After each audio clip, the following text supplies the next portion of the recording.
Di tengah berlanjutnya operasi militer Israel di jalur Gaza yang terkepung, pembahasan mengenai sebuah rencana besar yang telah lama dibicarakan kembali muncul ke permukaan, proyek terusan Ben Gurion.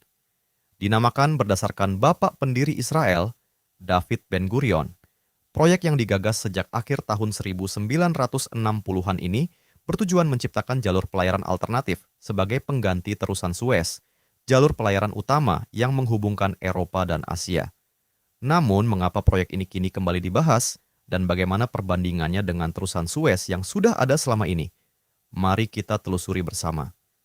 Terusan Suez adalah saluran perairan setinggi permukaan laut yang membentang dari utara ke selatan melintasi tanah genting Suez di Mesir, menghubungkan Laut Tengah dan Laut Merah. Terusan ini memisahkan benua Afrika dari Asia, serta menyediakan jalur pelayaran terpendek antara Eropa dan wilayah di sekitar Samudra Hindia dan Samudra Pasifik Barat. Jalur ini memungkinkan perjalanan kapal dari Atlantik Utara menuju Samudra Hindia tanpa harus mengelilingi benua Afrika, sehingga memangkas jarak dan waktu pelayaran secara signifikan.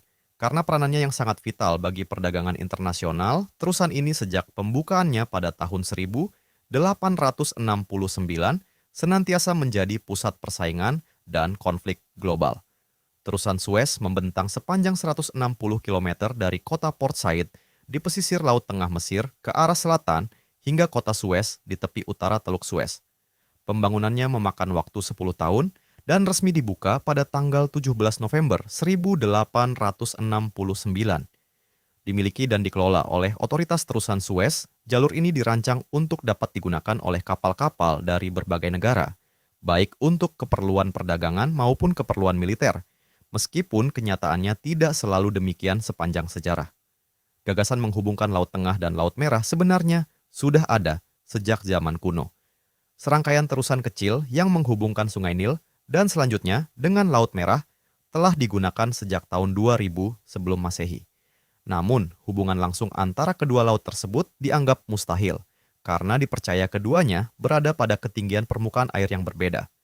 Oleh karena itu, jalur darat menggunakan kereta dan kemudian kendaraan bermotor menjadi alternatif utama, terutama bagi Inggris yang memiliki jaringan perdagangan luas dengan jajahannya di wilayah India dan Pakistan saat ini. Baru pada tahun 1830-an gagasan membangun terusan besar kembali muncul berkat penelitian insinyur Prancis Ferdinand de Lesseps yang mendalami kondisi wilayah Mesir. Hasil survei yang dilakukan di tanah genting Suez membuktikan bahwa berlawanan dengan kepercayaan umum, permukaan air Laut Tengah dan Laut Merah berada pada ketinggian yang sama. Artinya, terusan dapat dibangun tanpa perlu pintu air, yang tentu saja sangat menyederhanakan proses pembangunan. Pekerjaan dimulai dari ujung utara di Port Said pada awal tahun 1859. Penggalian berlangsung selama 10 tahun dengan melibatkan sekitar 1,5 juta pekerja. Sayangnya, banyak di antaranya bekerja dalam kondisi perbudakan dan diperkirakan puluhan ribu orang meninggal dunia karena kolera maupun penyebab lainnya. Ketidakstabilan politik di kawasan itu juga menghambat pembangunan. Saat itu Mesir berada di bawah pengaruh Inggris dan Prancis dan sering terjadi pemberontakan melawan kekuasaan kolonial. Ditambah lagi dengan keterbatasan teknologi saat itu, biaya pembangunan yang semula diperkirakan sekitar 50 juta dolar akhirnya melonjak menjadi lebih dari 100 juta dolar, 2 kali lipat dari rencana awal. Kini, rata-rata 50 kapal melintasi terusan ini setiap harinya, membawa lebih dari 300 juta ton barang setiap tahun. Pada tahun 2014, pemerintah Mesir melaksanakan proyek perluasan senilai 8 miliar dolar yang memperlebar sebagian jalur dari 61 meter menjadi 312 meter sepanjang 72 kilometer. Proyek ini selesai dalam 1 tahun dan memungkinkan kapal berpapasan di 2 arah secara bersamaan. Meski sudah diperlebar, pada bulan Maret 2020, sebuah kapal kontainer raksasa yang berlayar dari Tiongkok kandas dan menyumbat terusan, sehingga lebih dari 100 kapal tertahan di kedua ujungnya. Insiden ini mengganggu perdagangan global selama hampir 1 minggu penuh. Apakah kerawanan inilah yang mendorong pelaksanaan proyek terusan baru? Untuk memahami mengapa proyek bernilai miliaran dolar ini kini didorong, mari kita menelusuri latar belakang sejarahnya. Saat Israel terus melancarkan operasi militernya di jalur Gaza tanpa tanda-tanda akan segera berhenti, penting untuk memahami latar belakang sejarah, makna strategis, serta dinamika geopolitik yang melingkupi rencana terusan Ben Gurion ini. Pertama, mengapa dinamakan Ben Gurion? David Ben Gurion 1886 sampai 1973 adalah tokoh Zionis terkemuka yang dikenal sebagai Bapak Pendiri Israel.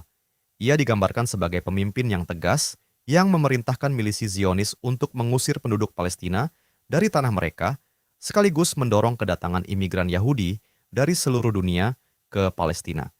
Ia menjabat sebagai Perdana Menteri pertama Israel sejak berdirinya negara tersebut pada tahun 1948.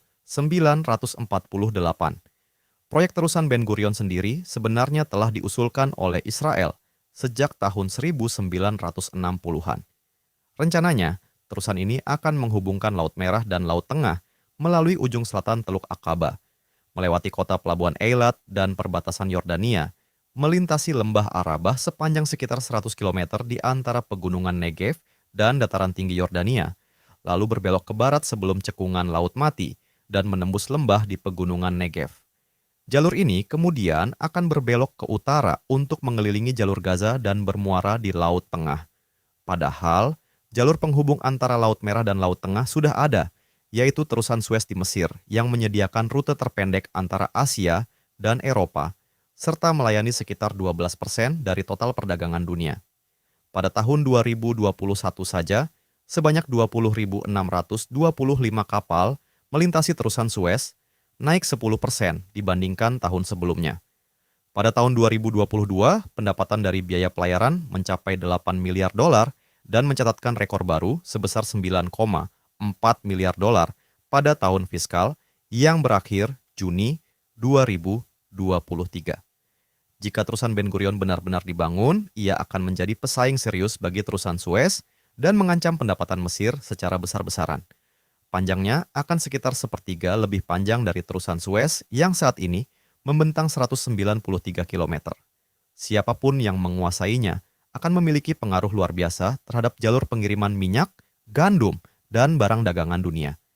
Dahulu, Amerika Serikat pernah mengusulkan penggunaan sekitar 520 bom nuklir di gurun Negev untuk membantu penggalian terusan ini.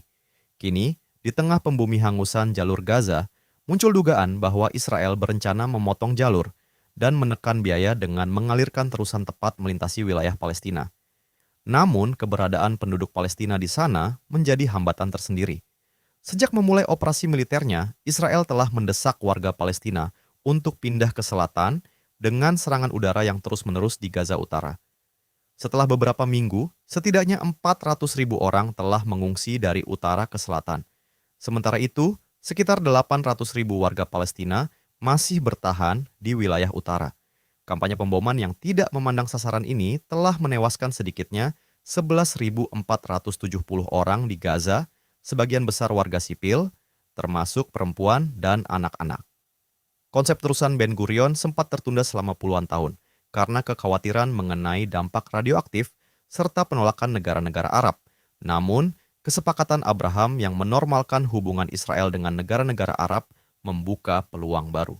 Segera setelah kesepakatan itu, pada tahun 2020, dibuat kesepakatan untuk mengirimkan minyak Uni Emirat Arab melalui jalur pipa dari Eilat di Laut Merah ke Laut Tengah, meskipun kemudian ditunda karena alasan lingkungan.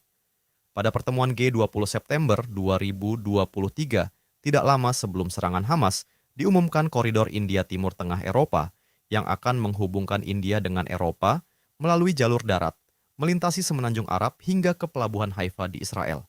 Bahkan setelah invasi Israel ke Gaza, kesepakatan jalur darat antara Dubai dan Haifa tetap diupayakan. Peristiwa tahun 2021 juga kembali memancing perhatian terhadap proyek ini. Ketika kapal kontainer raksasa kandas dan menyumbat terusan Suez selama hampir 1 minggu, dunia menyadari betapa rentannya jalur vital ini. Pada April 2023, Israel mengumumkan rencana pembangunan terusan dengan 2 jalur yang mampu melayani, lalu lintas 2 arah. Kedalaman rencananya mencapai 50 meter, 10 meter lebih dalam dari terusan Suez, dan lebar 200 meter, sehingga mampu melayani kapal-kapal terbesar di dunia. Tidak seperti Suez yang berpasir, dinding terusan ini akan dibangun dari batu yang kokoh sehingga biaya perawatan sangat minim. Panjangnya direncanakan sekitar 240 km, sepertiga lebih panjang dari terusan Suez. Proyek ini diperkirakan membutuhkan sekitar 300.000 tenaga kerja dengan biaya yang berkisar antara 16 miliar hingga 55 miliar dolar. Jika selesai, Israel diperkirakan akan memperoleh pendapatan sekitar 6 miliar dolar setiap tahunnya dari biaya pelayaran, yang tentu saja akan sangat mengurangi pendapatan Mesir yang mencapai rekor 9,4 miliar dolar pada tahun fiskal 2022 sampai 2023. Hingga saat ini pembangunan belum dimulai secara resmi. Namun banyak analis berpendapat bahwa pendudukan kembali Israel atas jalur Gaza saat ini justru menjadi langkah awal untuk mewujudkan proyek lama yang telah lama diimpikan. Fokus baru pada terusan Ben Gurion ini juga beriringan dengan rencana pemanfaatan cadangan gas alam di lepas pantai Gaza. Ladang gas Gaza pertama kali ditemukan pada tahun 1999, namun selama bertahun-tahun Israel menghalangi pengembangannya. Baru pada Maret 2021, dana investasi Palestina bersama pemerintah Mesir menandatangani nota kesepahaman untuk mulai mengembangkan ladang tersebut. Pada 18 Juni 2023, 4 bulan sebelum serangan Hamas, Perdana Menteri Israel Benjamin Netanyahu mengumumkan rencana pengembangan bersama dengan otoritas Palestina dan Mesir. Bahkan dilaporkan telah terjadi pembicaraan rahasia antara Israel dan otoritas Palestina sebulan sebelumnya. Jika selesai dibangun, terusan Ben Gurion akan memberikan pengaruh besar bagi Israel terhadap salah satu jalur pelayaran terpenting di dunia. Setiap tahunnya, sekitar 22.000 kapal melintasi terusan Suez, membawa 12% dari total perdagangan dunia, sekitar 5% minyak mentah dunia, 10% produk minyak, dan 8% gas alam cair yang diangkut melalui laut melintasi jalur ini. Di tengah segala kepentingan besar ini, muncul pertanyaan yang tak terhindarkan. Apakah keinginan untuk mewujudkan terusan Ben Gurion membuat pihak Israel mengabaikan peringatan dini mengenai serangan Hamas? Hanya waktu yang akan menjawabnya. Sampai jumpa di video berikutnya tentang Tantan Dunia. Jangan lupa untuk like, subscribe,